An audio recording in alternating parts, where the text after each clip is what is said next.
ನೀವು ಜಮೀನಲ್ಲಿ ಮನೆ ಕಟ್ತಾ ಇದ್ದೀರಾ, ಮನೆ ಎಲ್ಲಿ ಕಟ್ಟಬೇಕು ಹೇಗೆ ಕಟ್ಟಬೇಕು ಅಂತ ಕನ್ಫ್ಯೂಸ್ ಅಲ್ಲಿ ಇದ್ದೀರಾ. ಜಮೀನಲ್ಲಿ ಇರ್ತಕ್ಕಂಥ ಬೋರ್ವೆಲ್, ಅದೇ ರೀತಿ ಜಮೀನಲ್ಲಿ ಇರ್ತಕ್ಕಂಥ ಬೆಳೆ ನಮ್ಮ ಮನೆ ಮೇಲೆ ಯಾವ ರೀತಿ ಪರಿಣಾಮ ಬೀರುತ್ತೆ, ಜಮೀನಲ್ಲಿ ಇದ್ಕೊಂಡು ನಾವು ಸುಖ ಸಂತೋಷದಿಂದ ಇರ್ಬೋದಾ?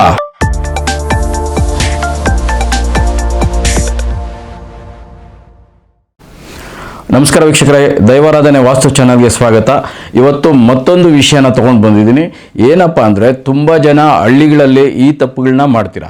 ನಾವು ಹೇಳೋದು ಇಷ್ಟೇ, ನಾವು ನಮ್ಮ ಮಕ್ಕಳಿಗೆ ಒಳ್ಳೆ ಚೆನ್ನಾಗಿರ್ತಕ್ಕಂಥ ವಾಸ್ತುಶಾಸ್ತ್ರದ ಪ್ರಕಾರ ಒಂದು ಒಳ್ಳೆ ಮನೆ ಮಾಡಿಕೊಡ್ಬೇಕು ಅನ್ನೋದು ನನ್ನ ಉದ್ದೇಶ. ನಾನು ಎಲ್ಲರಿಗೂ ಹೇಳ್ತಾ ಇರ್ತೀನಿ, ನಿಮ್ಮ ಮಕ್ಕಳಿಗೆ ಆಸ್ತಿ ಮಾಡೋದ್ರ ಜೊತೆಯಲ್ಲಿ ಒಂದು ವಾಸ್ತುಶಾಸ್ತ್ರದ ಪ್ರಕಾರ ಎಲ್ಲೆಲ್ಲಿ ಏನೇನು ಬರಬೇಕು ಅನ್ನೋದನ್ನು ತಿಳ್ಕೊಂಡು ಆ ರೀತಿ ಒಂದು ಮನೆ ಕಟ್ಕೊಟ್ಬಿಟ್ರೆ ನಮ್ಮ ಮಕ್ಕಳು ನಾವಾದಮೇಲೆ ಇಲ್ಲೇನು ಯಾರೇನು ಪರ್ಮನೆಂಟಾಗಿರಲ್ಲ, ಇರೋಷ್ಟು ದಿನ ನಾವು ಇದ್ಮೇಲೆ ನಾವು ಹೋಗೋದಕ್ಕಿಂತ ಮುಂಚೆ ನಮ್ಮ ಜವಾಬ್ದಾರಿ ಏನಪ್ಪ ಅಂದರೆ ನಮ್ಮ ಮಕ್ಕಳಿಗೆ ಒಂದು ಒಳ್ಳೆ ವಾಸ್ತುಗೆ ಅನುಗುಣವಾಗಿ ಒಂದು ಮನೆ ಮಾಡಿಕೊಡ್ಬೇಕು.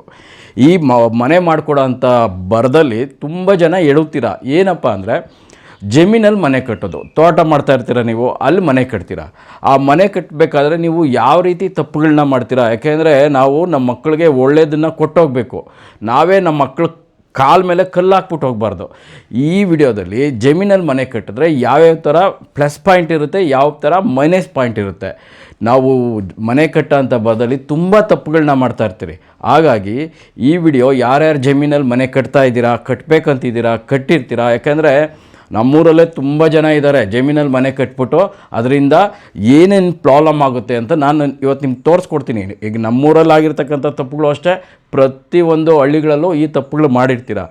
ಈಗಲಾದರೂ ಇಷ್ಟು ದಿನ ನಿಮ್ಗೆ ಗೊತ್ತಿಲ್ಲ ಸರಿ, ಅಟ್ಲೀಸ್ಟ್ ಈಗಲಾದರೂ ಅದನ್ನು ಈ ವಿಡಿಯೋ ನೋಡಿದಾಗ ಅದನ್ನು ಬದಲಾಯಿಸ್ಕೊಡಿ. ಇಷ್ಟು ದಿನ ನಮ್ಮ ಮಕ್ಕಳು ಕಷ್ಟ ಬಿದ್ದಿದ್ದು ಸಾಕು, ಇನ್ನಾದರೂ ಅವ್ರಿಗೆ ಒಳ್ಳೆ ಜೀವನ ಇರಲಿ ಅಂತ ತಿಳಿಸ್ಕೊಡೋಕ್ಕೋಸ್ಕರನೇ ಈ ವಿಡಿಯೋ.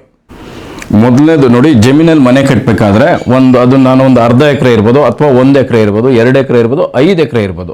ಯಾವ ಥರ ನೀವು ತಪ್ಪು ಮಾಡ್ತೀರಾ ಅಂದರೆ, ನೋಡಿರಿ, ಪೂರ್ವ, ಪಶ್ಚಿಮ, ಉತ್ತರ, ದಕ್ಷಿಣ. ಈಗ ಪೂರ್ವದಲ್ಲಿ ರೋಡ್ ಇದೆ ಅಂತ ತಿಳ್ಕೊಳ್ಳಿ. ಇದು 2 ಎಕರೆನೋ 1 ಎಕರೆನೋ ಜಾಗ ಇರುತ್ತೆ. ಮೊನ್ನೆ ನಾನೊಂದು ಸೈಟ್ ವಿಸಿಟಿಂಗ್ ಒಂದು 35 ಎಕರೆ ಇತ್ತು. ಅದನ್ನು ಸೇರಿಸ್ಕೊಂಡು ಹೇಳ್ತಾ ಇದ್ದೀನಿ. ನಿಮ್ಮ ಮೆಜರ್ಮೆಂಟ್ಗಳು ನೀವು ನೋಡ್ಕೊಳ್ಳಿ. ಉತ್ತರ ಕರ್ನಾಟಕದಲ್ಲಿ ಇದೇ ಥರ ತುಂಬ ತಪ್ಪುಗಳು ಮಾಡ್ತೀರಾ ನೀವು. ಉತ್ತರ ಕರ್ನಾಟಕದಲ್ಲಿ ಮಾಡೋದು ಆ ಕಡೆ ತುಂಬ ಕಷ್ಟ ಬೀಳ್ತಾರೆ ಜನ, ಆದರೆ ಅವ್ರಿಗೆ ರಿಸಲ್ಟ್ ಕಡಿಮೆ ಬರ್ತಾ ಇರ್ತದೆ. ಏನಕ್ಕೆ ಅಂದರೆ ನೋಡಿರಿ, ಪೂರ್ವದ ರೋಡ್ ಫೇಸಿಂಗ್ ಇದ್ದಾಗ ನಾವೇನು ಮಾಡ್ತೀರಿ, ಇಲ್ಲಿ 2 ಎಕರೆನೋ 1 ಎಕರೆನೋ ಜಾಗ ಇರುತ್ತೆ. ಅವಾಗ ಏನು ಮಾಡ್ತಾರೆ ಅವರು, ಇಲ್ಲಿ ಈಶಾನ್ಯದಲ್ಲಿ ಮನೆ ಕಟ್ಕೊಂಡ್ಬಿಡ್ತಾರೆ. ಈ ಈಶಾನ್ಯದಲ್ಲಿ ಮನೆ ಕಟ್ಕೊಂಡಾಗ ನೋಡ್ರಿ, ಈ ಮನೆಯಿಂದ ದಕ್ಷಿಣಕ್ಕೆ ಖಾಲಿ ಜಾಗ ಕಡಿಮೆ ಇರಬೇಕು. ಇಲ್ಲೇನಾಯಿತು, ತೋಟನೋ ಅಥವಾ ನಿಮ್ಮ ಜಮೀನೋ ಹೊಲನೋ ಏನಿರುತ್ತೆ ಅದರಲ್ಲಿ ನಮಗೆ ರೋಡ್ಗೆ ಹತ್ರ ಅಂತ ಇಲ್ಲಿಂದ ಇಲ್ಲಿ ಮನೆ ಕಟ್ಕೊಂಡಾಗ ಈ ನೈಋತ್ಯ ಖಾಲಿ ಆಗುತ್ತೆ. ಯಾವಾಗ ನಮಗೆ ಈ ಟೋಟಲ್ ಪ್ರಾಪರ್ಟಿಗೆ ಈಶಾನ್ಯದಲ್ಲಿ ಮನೆ ಬಂದಾಗ ಭಾರ ಆಗುತ್ತೆ, ಈಶಾನ್ಯದಲ್ಲಿ ಎತ್ತರ ಆಗುತ್ತೆ. ಯಾವಾಗ ಈಶಾನ್ಯದಲ್ಲಿ ಎತ್ತರ ಆಗುತ್ತೆ, ಆ ಮನೆ ಎಲ್ಲರೂ ಊರುಗಳಿಗೆ ನ್ಯಾಯ ಮಾಡ್ತಾ ಇರ್ತಾರೆ, ಅಂಥ ಜನ ಇರ್ತೀರ ನೀವು. ಆದರೂ ನೀವು ಈ ಈಶಾನ್ಯದಲ್ಲಿ ಮನೆ ಕಟ್ಟಿದಾಗ ನೀವು ಬೇರೆ ಕಡೆ ಇರ್ತೀರ, ಅವಾಗ ಸರೋಗಿರ್ತದೆ. ಹೊಸ್ದಾಗಿ ಜಮೀನಲ್ಲಿ ಮನೆ ಕಟ್ಬಿಟ್ಟು ನೀವೇನು ಮಾಡ್ತೀರಾ, ನಿಮ್ಮ ಮಕ್ಕಳು ಅಲ್ಲಿಂದ ಆಚೆಗೆ ಅಪ್ರಯೋಜಕರಾಗ್ತಾರೆ. ಅವರು ದುಡಿಯೋಕ್ಕಾಗಲ್ಲ, ಒಳ್ಳೆ ಕಡೆ ಕೆಲಸ ಸಿಗಲ್ಲ, ಮದುವೆಗಳಾಗಲ್ಲ. ನೀವು ತುಂಬ ಜನ ನನ್ನ ಕಂಪ್ಲೇಂಟ್ ಇರ್ತದೆ, ಸರ್ ನಮ್ಮ ಮಕ್ಳಿಗೆ ಮದುವೆ ಆಗ್ತಾಯಿಲ್ಲ ಅಂತ. ಏನು ದೋಷ ಅಂತ ನೀವು ಫೋನಲ್ಲಿ ಕೇಳ್ತೀರಾ. ನಾನು ಫೋನಲ್ಲಿ ಹೇಳೋಕ್ಕಾಗಲ್ಲ, ಇಲ್ಲಿ ಹೇಳ್ತೀನಿ ನೋಡಿ. ಈ ಟೋಟಲ್ ಜಾಗದಲ್ಲಿ ಪೂರ್ವದ ಈಶಾನ್ಯದಲ್ಲಿ ಮನೆ ಕಟ್ಬಿಟ್ಟು ಈ ಕಡೆ ಎಲ್ಲ ಖಾಲಿ ಬಿಟ್ಟಾಗ ಮನೆಯ ಗಂಡು ಮಕ್ಕಳ ಮೇಲೆ ಹೊಡ್ತಾ ಬೀಳ್ತದೆ. ಫಸ್ಟ್ ತೋರಿಸೋದೆ ಮನೆ ಮಕ್ಕಳನ್ನ. ಹಾಗಾಗಿ ಈ ಜಾಗ ಬಂದು ನಮಗೆ ನೆಕ್ಸ್ಟ್ ಬಂದು ಈಶಾನ್ಯದಲ್ಲಿ ಬಿಟ್ಬಿಟ್ಟು ನೈಋತ್ಯದಲ್ಲಿ ಕಟ್ಟಬೇಕಿತ್ತು. ಈ ನೈಋತ್ಯದಲ್ಲಿ ಕಟ್ಟಕ್ಕೆ ಏನಾಗುತ್ತೆ, ಅವ್ರು ಕೂಡ ಉದ್ದೇಶ ಕಾರಣ ಏನಪ್ಪ ಅಂದರೆ, ಸರ್ ಇಲ್ಲಿಂದ ಇಲ್ಲಿಗೆ ನಡ್ಕೊಂಬರ್ಬೇಕಲ್ವ, ನಮ್ದು 2 ಎಕರೆ ತೋಟ ಸರ್, ಇಲ್ಲಿಂದ ಇಲ್ಲಿಗೆ ರೋಡ್ ಮಾಡಿದ್ರೆ ಜಾಗ ವೇಸ್ಟ್ ಆಗ್ತದೆ ಸರ್ ಅಂತಾರೆ. ಹೌದು, ನೀವು ಹೇಳಿ ಕರೆಕ್ಟು. ಇಲ್ಲಿಂದ ಇಲ್ಲಿಗೆ ಬರಬೇಕಾದ್ರೆ ದೂರ ಆಗುತ್ತೆ, ಮತ್ತು ನೀವು ರೋಡ್ ಮಾಡ್ಕೊಂಬಂದರೆ ಜಾಗನೂ ವೇಸ್ಟ್ ಆಗುತ್ತೆ. ಆದರೆ ಇಲ್ಲಿ ಬರ್ತಕ್ಕಂಥ ಮನೆ ತೊಗೊಂಬಂದು ನೀವು ಈಶಾನ್ಯದಲ್ಲಿ ಹಾಕ್ಬಿಟ್ಟು, ನನ್ನ ಮಕ್ಕಳು ದುಡಿತಾ ಇಲ್ಲ ಸರ್, ನನ್ನ ಮಕ್ಕಳಿಗೆ ಕೆಲಸ ಸಿಗ್ತಾ ಇಲ್ಲ ಸರ್, ನನ್ನ ಮಕ್ಕಳಿಗೆ ಮದುವೆ ಸೆಟ್ ಆಗ್ತಾ ಇಲ್ಲ ಅಂದರೆ ನೀವೇ ನಿಮ್ಮ ಮಕ್ಕಳ ಮೇಲೆ ಕಾಲ ಮೇಲೆ ಕಲ್ಲೆತ್ತಾಕಿದ್ದೀರಾ. ಬೇರೆ ಯಾರೂ ಬೇಡ, ನಮ್ಮ ಮಕ್ಕಳ ಮೇಲೆ ನಾವೇ ಕಲ್ಲೆತ್ತಾಕೋಂಥದ್ದು. ಏನಪ್ಪ ಅಂದರೆ ಈ ಈಶಾನ್ಯದಲ್ಲಿ ಮನೆ ಕಟ್ಟೋದು. ನೀವು ಹೇಳ್ತೀರಾ, ಸರ್ ನನಗಿರೋದು ಇದು ಒಂದೇ ಜಾಗ ಸರ್, ಇದು ಹತ್ರ ಸರ್, ಸ್ಕೂಲ್ಗೆ ಹತ್ರ ಇದೆ, ಅಂಗಡಿ ನಮ್ಮದು ವ್ಯವಹಾರಕ್ಕೆ ಹತ್ರ ಇದೆ. ನೀವು ಬೇರೆ ಬೇರೆ ಕಾರಣಗಳು ಕೊಡ್ತೀರಾ. ಆದರೆ ವಾಸ್ತು ಹೇಳೋರು ನನ್ನ ಕೆಲಸ ಏನು ಹೇಳಿ, ನಿಮಗೆ ನ್ಯಾಯ ಒದಗಿಸ್ಬೇಕು. ನೀವು ನನ್ನನ್ನು ನಂಬಿ ಫೋನ್ ಮಾಡಿರ್ತೀರ, ನನ್ನನ್ನು ನಂಬಿ ನಿಮ್ಮ ಸೈಟಿಗೆ ಕರೆಸಿರ್ತೀರ. ನಿಮ್ಮನ್ನು ಎಷ್ಟು ಜೋಪಾನ ಮಾಡಬೇಕು, ಎಷ್ಟು ನೀವು ಬೆಳೆಯೋದಕ್ಕೆ ಏನು ಸಪೋರ್ಟ್ ಬೇಕೋ ಅದನ್ನು ನಾನು ಮಾಡಬೇಕೇ ಹೊರತು ನೀವು ನನ್ನ ಕರೆಸ್ಬಿಟ್ಟಿದ್ದೀರಾ, ಮನೆ ಇಲ್ಲಿದೆ, ಫೀಸ್ ಕೊಡ್ತಾರೋ ಇಲ್ಲೋ, ನೆಕ್ಸ್ಟ್ ನನ್ನ ಬಿಟ್ಬಿಟ್ಟು ಇನ್ಯಾರನ್ನೋ ಕರ್ಸ್ಕೊತಾರೆ ಅಂತ ನಾನು ತಿಳ್ಕೊಳಕ್ಕೆ ಹೋಗಲ್ಲ. ನನ್ನಿಂದ ಯಾವುದೇ ಕಾರಣಕ್ಕೂ ನನ್ನ ಕ್ಲೈಂಟ್ಗೆ ಮೋಸ ಆಗಬಾರ್ದು. ನನ್ನನ್ನು ನಂಬಿ ನೀವು ಕರೆಸಿರ್ತೀರಲ್ವ, ಅಲ್ಲಿ ನಿಮ್ಗೆ ಇಷ್ಟ ಆಗೋ ಥರ ಹೇಳೋದಲ್ಲ. ಅಲ್ಲ, ಆ ಮನೆ ಕಟ್ಬಿಟ್ಟಿದ್ದೀರಾ ಅಂತಲೂ ನಾನು ರಾಜಿ ಆಗೋಲ್ಲ. ನಂದು ಏನಿದೆಯೋ ನಾನು ಹೇಳೋದು ಇದನ್ನೇ. ನಾನು ತುಂಬ ಜನ ಕೇಳ್ತೀರಿ, ಈ ಮನೆ ಇಲ್ಲಿ ಬಂದಮೇಲೆ ಆ ಮನೆಯ ಮಕ್ಕಳು, ಗಂಡು ಮಕ್ಕಳ ಮೇಲೆ ಫಸ್ಟ್ ಬೀಳೋದೇ ಹೊಡ್ತಾ ಅವ್ರಿಗೆ. ಈಗ ನಾವು ಬದುಕೋದೇ ನಮ್ಮ ಮಕ್ಳಿಗೋಸ್ಕರ. ನಮ್ಮ ಮಕ್ಕಳನ್ನೇ ಕೆಡ್ಸೋ ಅಂಥ ಮನೆ ಯಾಕೆ ಬೇಕು? ಇದನ್ನು ನೀವು ಇಲ್ಲಿ ಮಾಡ್ಕೊಂಬಿಡ್ತೀರಾ. ಇದಾದಮೇಲೆ ಏನಾಗ್ತದೆ, ಇಲ್ಲೆಲ್ಲೋ ಬೋರ್ವೆಲ್ ಇರ್ತದೆ, ಎಲ್ಲೋ ಬೋರ್ವೆಲ್ ಎಲ್ಲಿ ನೀರು ಸಿಗ್ತದೆ ಅಲ್ಲಿ ಹಾಕ್ಬಿಡ್ತಾರೆ. ಈ ಮನೆಗೂ ಅಷ್ಟೇ, ನಾವು ಜಮೀನಲ್ಲಿ ನಾವು ವಾಸ್ತು ನೋಡಬೇಕಾದ್ರೆ ಫಸ್ಟು ಬೋರ್ವೆಲ್ ಈಶಾನ್ಯ ಮೂಲೆಯಲ್ಲಿ ಇರಬೇಕು. ನೀವೇನು ಮಾಡ್ತೀರಾ ಸರ್, ಜಾಗ ದೊಡ್ಡದು, ಅದು ಒಂದೊಂದು ಜಮೀನಲ್ಲಿ 3, 5, 7 ಅಷ್ಟು ಬೋರ್ವೆಲ್ಗಳಿರ್ತವೆ. ಅಷ್ಟು ಬೋರ್ವೆಲ್ಗಳನ್ನ ನಾವು ತೊಗೊಂಡಾಗ ನಿಮಗೆ ನೆಗೆಟಿವ್ ಆಗ್ತದೆ. ಇಷ್ಟೇ ನೋಡ್ರಿ, ಇದು 2 ಎಕರೆ ಜಾಗ ಅಂತ ಇಟ್ಕೊಳ್ಳಿ. ಈಶಾನ್ಯ ಮೂಲೆಯಲ್ಲಿ ಫಸ್ಟ್ ನೀವು ದೋಷ ಮಾಡಿರೋದೇನೋ ಮನೆ ಕಟ್ಟಿರೋದು. ಇಲ್ಲೆಲ್ಲೋ ದಕ್ಷಿಣದಲ್ಲೋ, ಅಗ್ನಿ ಮೂಲೆಯಲ್ಲೋ, ನೈಋತ್ಯದಲ್ಲೋ, ವಾಯುವ್ಯದಲ್ಲೋ ಬೋರ್ವೆಲ್ ಇರುತ್ತೆ. ಅರ್ಥ ಮಾಡ್ಕೊಳ್ಳಿ, ಇದು 2 ಎಕರೆನೋ 5 ಎಕರೆನೋ ಜಾಗ ಇದ್ದಾಗ ಇಲ್ಲಿಂದ ದೂರ ಇದೆ ನಿಮ್ಮ ಮನೆಯಿಂದ ಅಷ್ಟೇ, ಆದರೆ ರಿಸಲ್ಟ್ ಬಂದೇ ಬರ್ತದೆ.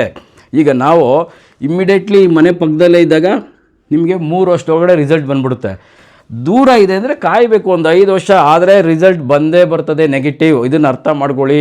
ದೂರ ಈಗ ನಾವು ನಮ್ಮ ಪಕ್ಕದಲ್ಲಿ ನಿಂತಿರೋರ ಹತ್ರ ನಾವು ಕಿವಿಗೆ ಏನೋ ಪಿಸ್ಕೊಟ್ಟಿದ್ರೆ ಅವ್ರಿಗೆ ಕೇಳಿಸ್ತದೆ. ಅದೇ ದೂರ ಇರೋರಿಗೆ ನಾವು ಕೂಗಿ ಹೇಳ್ಬೇಕು ಜೋರಾಗಿ. ಅದೇ ರೀತಿ ನಿಮಗೆ ದೂರ ಇರ್ತಕ್ಕಂಥ ಬೋರ್ವೆಲ್ಲು 100% ನೆಗೆಟಿವ್. ನೀವು ಎಲ್ಲಿ ಹಾಕಬಾರ್ದು ಅಲ್ಲಿ ಹಾಕಿದರೆ 100% ನಿಮ್ಗೆ ರಿಸಲ್ಟ್ ಬರ್ತದೆ. ಸ್ವಲ್ಪ ದಿನ ಕಾಯಬೇಕಷ್ಟೇ. 3 ವರ್ಷ ಬರೋದು 6 ವರ್ಷನೋ 8 ವರ್ಷನೋ ಬಂದೇ ಬರ್ತದೆ. ಒಟ್ಟಿನಲ್ಲಿ ಪಾಸಿಟಿವ್ ಇದ್ರೂ ಬರ್ತದೆ, ನೆಗೆಟಿವ್ ಇದ್ರೂ ಬರ್ತದೆ. ಅದು ನೀವು ಕಟ್ಕೊಂಬಿಟ್ಟಿರ್ತೀರಾ, ನನ್ನೂ ಕರೆಸ್ತೀರಾ, ಇನ್ನೊಬ್ರನ್ನೂ ಕರೆಸ್ತೀರಾ. ನಿಮ್ಗೆ ಯಾಕಂದರೆ ಗಾಬರಿ ಆಗಿಬಿಡ್ತದೆ. ಆವಾಗ ನನ್ನಂತರ ಯಾರೋ ಬಂದಿರೋರು ಏನು ಮಾಡ್ತಾರೆ, ಇದಕ್ಕೆ ಕಾಂಪೌಂಡ್ ಹಾಕ್ಸ್ತಾರೆ. ಇಷ್ಟು ಮಾತ್ರ ಕಾಂಪೌಂಡ್ ಹಾಕ್ಸ್ಬಿಡ್ತಾರೆ. ಅರ್ಥ ಮಾಡ್ಕೊಳ್ಳಿ.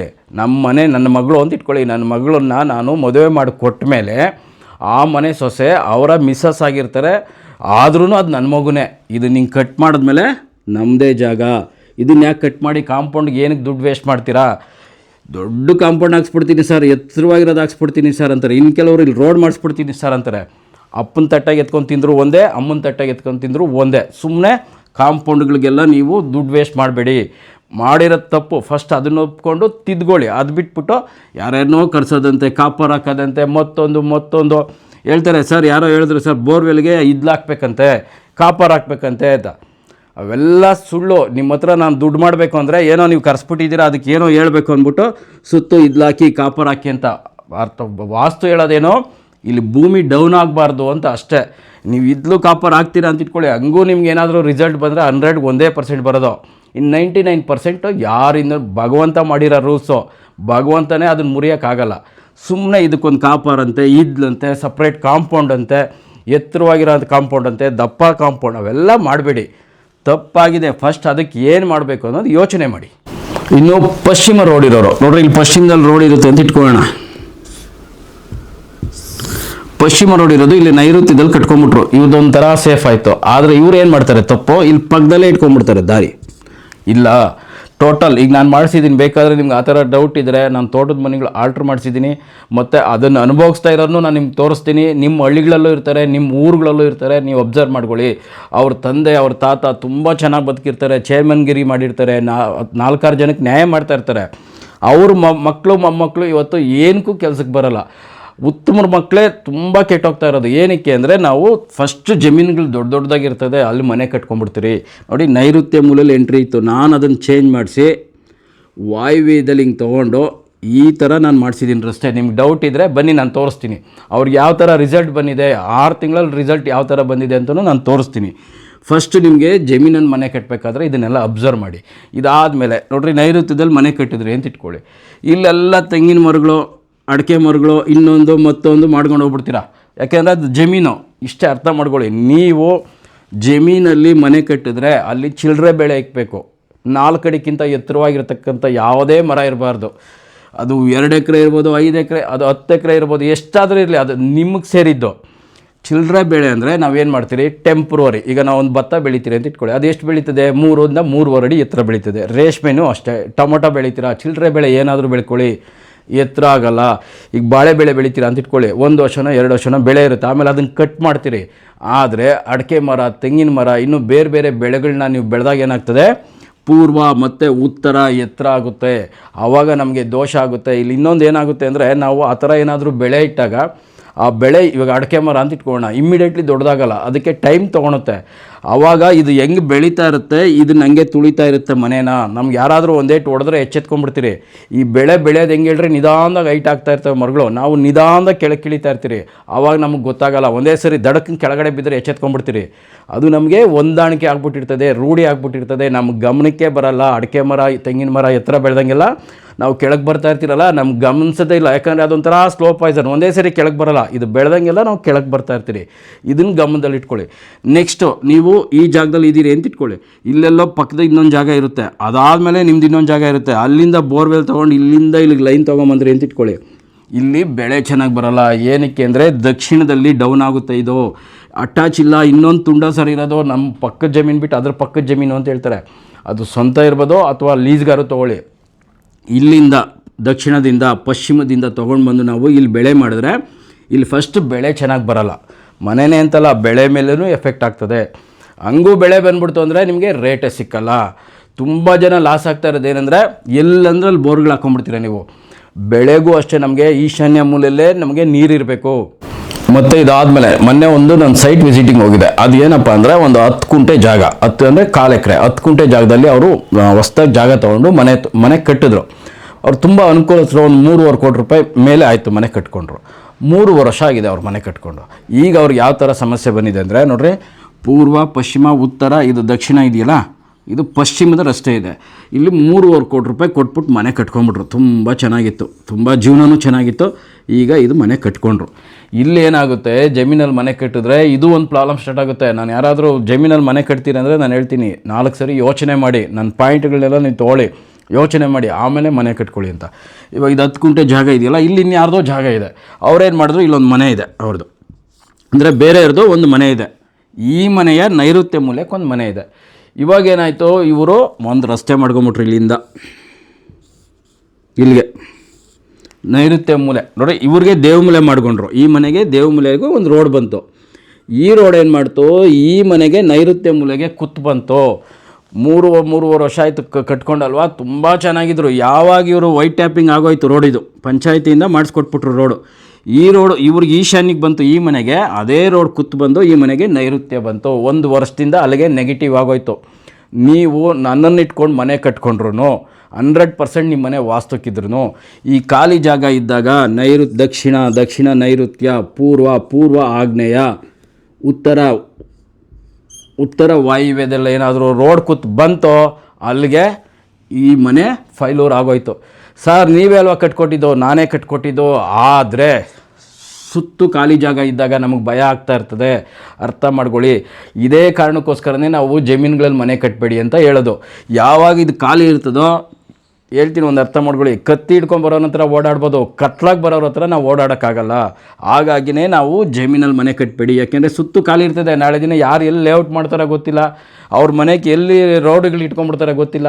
ಯಾರಾದರೂ ಗೊತ್ತಿದ್ದಾರೆ ಅಂತ ಇಟ್ಕೊಳ್ಳಿ, ನೀವು ತುಂಬ ಚೆನ್ನಾಗಿ ಇಂಪ್ರೂವ್ಮೆಂಟ್ ಆಗ್ತಾ ಇದ್ದೀರಾ ಅಂತ ಇಟ್ಕೊಳ್ಳಿ, ಪಕ್ಕದಲ್ಲಿ ಅವ್ರ ಜಮೀನು ಇರುತ್ತೆ, ಕೊಡಬಾರ್ದು ಜಾಗದಾಗ ಒಂದು ರೋಡ್ ತಗೊಂಬಂದು ಕೊಟ್ಬಿಟ್ರು ಅಂದಮೇಲೆ ಅಲ್ಲಿಂದ ಆಚಕ ಈ ಮನೆ ಫೈಲರ್. ತುಂಬ ಜನ ಹೇಳ್ತೀರಾ, ಸರ್ ಆ ಮನೆಗೆ ಹೋದಾಗ 5 ವರ್ಷ ನನಗೆ ತುಂಬ ಚೆನ್ನಾಗಿತ್ತು ಸರ್, ಆಮೇಲೆ ದೃಷ್ಟಿ ಆಗೋಯ್ತಾ ಏನೋ ಸರ್, ಎಲ್ಲ ಬೀದಿಗೆ ಬಂದುಬಿಟ್ಟೆ ಸರ್ ಅಂತಾರೆ. ಅಲ್ಲ, ನಿಮ್ಮ ಜಮೀನಲ್ಲಿ ನೀವು ಕಟ್ಟಿರ್ತಕ್ಕಂಥ ಮನೆಗಳು, ತೋಟಗಳಲ್ಲಿ ಮನೆ ಕಟ್ತಿರಲ್ವ, ಅವಕ್ಕೆ ಏರಿಯಾ ಇಂಪ್ರೂವ್ಮೆಂಟ್ ಆದಾಗೆಲ್ಲ ಹೊಸ ರಸ್ತೆಗಳು ನಿರ್ಮಾಣ ಆಗ್ತದೆ. ಆ ರಸ್ತೆಗಳು ನಮ್ಮ ಜಾಗಕ್ಕೆ ಎಲ್ಲಿ ಬರುತ್ತೆ ಅನ್ನೋದು ಫಸ್ಟ್ ಇಂಪಾರ್ಟೆಂಟ್ ಆಗುತ್ತೆ. ಈಗ ನೋಡಿ, ಬೆನ್ನ ಮೇಲೆ ಯಾರಾದರೂ ತಟ್ಟಿದ್ರೆ ಗುಡ್ ಅಂತ, ಒಳ್ಳೇದಪ್ಪ ನೀನು ಚೆನ್ನಾಗಿ ಏನೋ ಒಂದು ಒಳ್ಳೆ ಕೆಲಸ ಮಾಡಿದ್ಯಾ ಗುಡ್ ಅಂತ ಇಲ್ಲಿ ಬೆನ್ನು ತಟ್ತಾರೆ. ಇನ್ನೊಂದು ಹತ್ರ ತಟ್ತಾರೆ, ಎದೆ ಮೇಲೆ ಹೊಡೆಯೋದು. ಏನಂದರೆ ಎದೆ ಮೇಲೆ ಹೊಡೆದ್ರೆ ಹಾಳಾಗೋಗ್ಲಿ ಅಂತ. ನೋಡ್ರಿ, ತಟ್ಟೋದು ಇಲ್ಲಿ ತಟ್ಟೋದು ಒಂದೇ, ಇಲ್ಲಿ ತಟ್ಟೋದು ಒಂದೇ.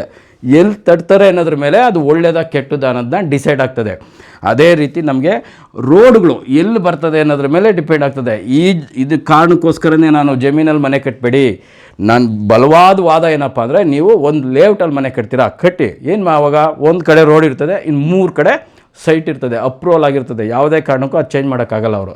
ಬೇಡ, 2 ಕಡೆ ರೋಡ್ ಇರ್ತದೆ, 2 ಕಡೆ ಸೈಟ್ ಇರ್ತದೆ, ಧೈರ್ಯ ನಮಗೆ ನಾಳೆ ದಿನ ನಮ್ಗೆ ಅದು ರಕ್ಷಾ ಕವಚ, ಏನೂ ಆಗಲ್ಲ ಅನ್ನೋದು. ನೆಮ್ಮದೇ ನಿದ್ದೆ ಮಾಡ್ಬೋದು, ನೆಮ್ಮದೇ ಮನೆ ಕಟ್ಟಿ ಸೈಟ್ಗಳಲ್ಲಿ. ಇಲ್ವಾ, ಲೇಔಟ್ ಮಧ್ಯದಲ್ಲಿ ಒಂದು 4 ಸೈಟ್, ಒಂದು 5 ಕುಂಟೆನೋ ತೊಗೊಂಬಿಟ್ಟು ಸುತ್ತು ನಮಗೆ ಏನಿದೆ ಅಂತ ಫಸ್ಟ್ ಕನ್ಫರ್ಮ್ ಆಗಬೇಕು, ಆವಾಗ ಮನೆ ಕಟ್ಟಿ. ನನಗೆ ಅನುಕೂಲ ಇದೆ, ನನ್ನ ಜಮೀನಲ್ಲಿ ಮನೆ ಕಟ್ತೀನಿ, ದೊಡ್ಡದಾಗಿರಬೇಕು, ಮನೆ ಮುಂದೆ ಗ್ರೀನರಿ ಇರಬೇಕು, ಅವೆಲ್ಲ ಸತ್ಯ, ನಿಜ, ನನಗೂ ಖುಷಿ ಬರುತ್ತೆ. ಆದರೆ ಸುತ್ತು ಖಾಲಿ ಇದ್ದಾಗ ನಾಳೆ ದಿನ ಯಾವ್ಯಾವ ಕಡೆಯಿಂದ ಆಯುಧಗಳು ರೆಡಿ ಮಾಡ್ತಾ ಇರ್ತಾರೆ ಬೇರೆಯವರು ನಮ್ಮನ್ನು ತುಳಿಯೋಕ್ಕೋಸ್ಕರ, ಅದಕ್ಕೋಸ್ಕರನೇ ನಾವು ಜಮೀನಲ್ಲಿ ಮನೆ ಕಟ್ಟಬೇಡಿ ಅಂತ ಹೇಳೋದು ನಾವು, ಇದೇ ಕಾರಣಕ್ಕೋಸ್ಕರನೇ. ಹಾಗಾಗಿ ನೆಕ್ಸ್ಟು ನಿಮ್ಮವ್ರು ಯಾರಾದರೂ ಜಮೀನಲ್ಲಿ ಮನೆ ಕಟ್ಟಿದರೆ ಅವ್ರು ಪ್ರಾಬ್ಲಮಲ್ಲಿ ಇರ್ತಾರೆ, ಜಮೀನಲ್ಲಿ ಮನೆ ಕಟ್ಟೋದು 100% ಪ್ರಾಬ್ಲಮಲ್ಲಿ ಇರ್ತಾರೆ, ಅವ್ರಿಗೆ ಈ ವಿಡಿಯೋನ ಶೇರ್ ಮಾಡಿ. ಏನಕ್ಕೆ ಅಂದರೆ ಅವ್ರಿಗೆ ಎಲ್ಲಿ ಸಮಸ್ಯೆ ಆಗ್ತಾಯಿದೆ ಅಂತ ಗೊತ್ತಾಗಲ್ಲ. ಮೊನ್ನೆ ಒಂದು ಜಾಗಕ್ಕೆ ಹೋಗಿದ್ದೆ, ಅವ್ರು ಹೇಳ್ತಾರೆ, ಸರ್ ನಾನು 15 ಎಕರೆ ದಾಳಿಂಬೆ ಬೆಳೀತಾ ಇದ್ದೀನಿ, ನನಗೆ ಅದು ಏನೂ ಸಿಗ್ತಾಯಿಲ್ಲ, ಒಳ್ಳೆ ಬೆಳೆ ಬರ್ತದೆ, ರೇಟ್ ಸಿಕ್ಕಲ್ಲ, ಇಲ್ಲ ಅಂದರೆ ಬೆಳೆನೇ ಬರಲ್ಲ ಅಂತ ಹೇಳ್ತಾರೆ. ಜಮೀನುಗಳಲ್ಲಿ ಫಸ್ಟು ಮನೆಗಳನ್ನ ಕಟ್ಟೋದನ್ನ ಅವಾಯ್ಡ್ ಮಾಡಿ. ಎಲ್ಲ ಒಂದು 3 ಕುಂಟೆನೋ 5 ಕುಂಟೆನೋ ಇರಬೇಕು, ಆವಾಗ ನಾವು ಮನೆ ಕಟ್ಕೊಬೋದು. ದೊಡ್ಡ ದೊಡ್ಡ ಜಾಗಗಳಲ್ಲಿ ನಾವು ಮನೆಗಳನ್ನ ಕಟ್ಟಿದಾಗ ಇಂಪ್ರೂವ್ಮೆಂಟ್ ಆಗೋಲ್ಲ.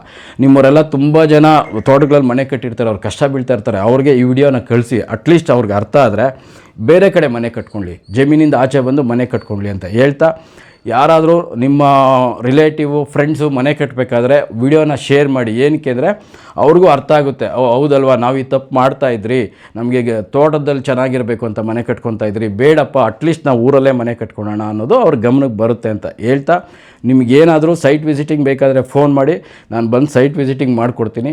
ಅದೇ ರೀತಿ ನೀವೇನಾದರೂ ಫಸ್ಟ್ ಟೈಮ್ ನಮ್ಮ ಈ ವಿಡಿಯೋನ ನೋಡ್ತಾ ಇದ್ದರೆ ಲೈಕ್ ಕೊಡಿ. ನಿಮಗೇನಾದರೂ ಇದರಿಂದ ಒಂದು ಕಾಪಿ ಮಾಡಿಕೊಂಡೆ ಅಂದರೆ ಒಂದು ಲೈಕ್ ಮಾಡಿ, ಮತ್ತು ನಿಮ್ಮ ಅಭಿಪ್ರಾಯಗಳನ್ನು ಕಮೆಂಟ್ಸಲ್ಲಿ ತಿಳಿಸಿ, ನಮಗೆ ಅದೇ ಇಂಪಾರ್ಟೆಂಟ್ ಆಗುತ್ತೆ. ಇಷ್ಟು ಹೇಳ್ತಾ ಮತ್ತೊಂದು ವಿಡಿಯೋದಲ್ಲಿ ಮತ್ತೆ ಬರ್ತೀನಿ. ನಮಸ್ಕಾರ.